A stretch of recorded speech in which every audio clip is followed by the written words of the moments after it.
बड़े अफसोस की बात है दोस्तों हमारे लिए कि हमारे देश के अंदरूनी मुद्दों में अभी विदेशी लोग इंटरफेयर करने लगे।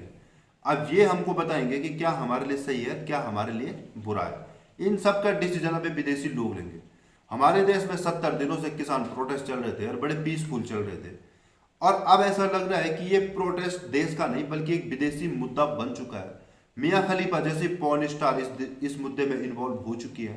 मियाँ खलीफा को प्रॉब्लम है कि दिल्ली में इतनी ठंड है और वहां पर इंटरनेट को क्यों बंद कर दिया है, और अचानक से उसको खुदाई में इंटरेस्ट आने लगा है। और मैंने बात खुदाई की है। रिहाना, जिसको कि शायद इंडिया में 2% लोग जानते थे, जो अपनी मातृभाषा को छोड़ करके इंग्लिश में बड़े इंटरेस्ट लेते हैं, और वही 2% लोग रिहाना को जानते थे। और आज की डेट में पूरे इंडिया में रिहाना बड़े ट्रेंड कर रही है और बच्चे बच्चा रिहाना को जानने लग गया है। तो रिहाना के बारे में थोड़ी सी गहरी रिसर्च करने के बाद पता चला कि रोविना द फ्रेंटी the real name of Rihanna. और 2012 में इन्होंने क्लेरा लैंड फाउंडेशन नाम की एक कंपनी की शुरुआत की, जिसकी डायरेक्टर थी माइला शटर। अब आप ये सोचेंगे कि ये माइला शटर कौन है, तो इसके लिए हमें 2011 और 12 में जो यूएस के प्रेसिडेंट के चुनाव थे उनकी तरफ जाना होगा, जब बराक ओबामा वहां पे प्रेसिडेंट के उम्मीदवार थे। अब उनको चुनाव लड़ने के लिए फंड की जरूरत थी और फंड के लिए फंड देने वालों की जरूरत थी। तो 2011 और 12 में माइला शटर ने $882 डोनेट किए थे, और 2007 में $1047। और ऑक्यूपेशन पे क्या लिखाया, house wife.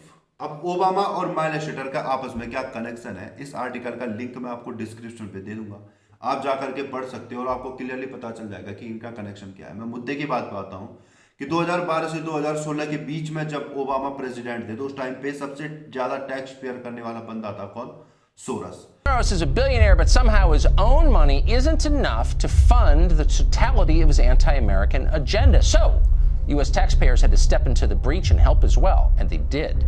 Department of Justice documents newly obtained by Judicial Watch, thank heaven, show that in 2016, the Obama administration, whose misdeeds are now just coming to light, gave almost $9 million to support something called the East-West Management Institute. That's a Soros fund. और source की अक्सर तारीफें करती हुई कौन देखी गई है, Hillary Clinton. We have been given an extraordinary blessing, and at this moment in time, our country needs us, and we need people like George Soros, who is fearless and willing to step up when it. Hillary Clinton को सबसे ज्यादा support करते हुए कौन देखा गया है, Rihanna.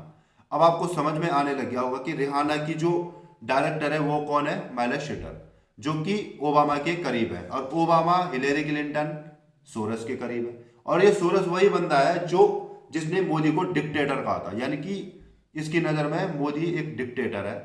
और इसके बारे में और भी जानकारी आपको मिल सकती है अगर आप सिंपली गूगल में जाकर के सर्च करना, या तो यूट्यूब पे इससे रिलेटेड बहुत सारी वीडियो पड़ी हुई है कि ये इंडिया के बारे में क्या सोचता है, इसकी क्या सोच है इंडिया के बारे में, और ये इंडिया की कौन सी राजनीतिक पार्टी को ज्यादा सपोर्ट करता है, ये भी आपको सुनने को मिल जाएगा।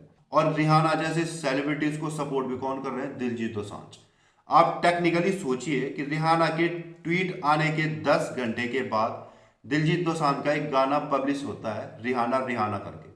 आप सोचिए कि 10 घंटे के अंदर गाना को लिखना, उसे कंपोज करना, उसमें म्यूजिक देना, फिर उसको एडिट करना और उसके बाद उसको फिर पब्लिश करना, ये सारे काम होते हैं किसमें, 10 घंटे में। तो ये कहीं से भी पॉसिबल नहीं है। देखो, किसानों के साथ हम भी खड़े हैं, जो उनका हक है वो उनको मिलना चाहिए। उनके लिए क्या सही है क्या गलत है वो सबसे बेटर जानते हैं, और वो अपने देश के जो सरकार है उसके आगे खड़े हैं। वो अपनी देश की सरकार से अपना हक मांग रहे हैं, और ये उनका हक है, और इस हक को कोई नहीं छीन सकता। इस हक को कोई नहीं छीन सकता, और वो अपने हक को लिए बिगड़ नहीं जाएंगे। बट इसका ये मतलब नहीं है कि तुम उनके पीछे प्रोपेगेंडा चलाओ। कोई दूसरे देश में बैठे लोग जो देश को तोड़ने की बात कर रहे हैं, देश को तोड़ने की कोशिश कर रहे हैं, और कई इंडियन लोग ऐसे हैं जो उनको ही सपोर्ट कर रहे हैं। सो आई होप कि आप समझ गए होंगे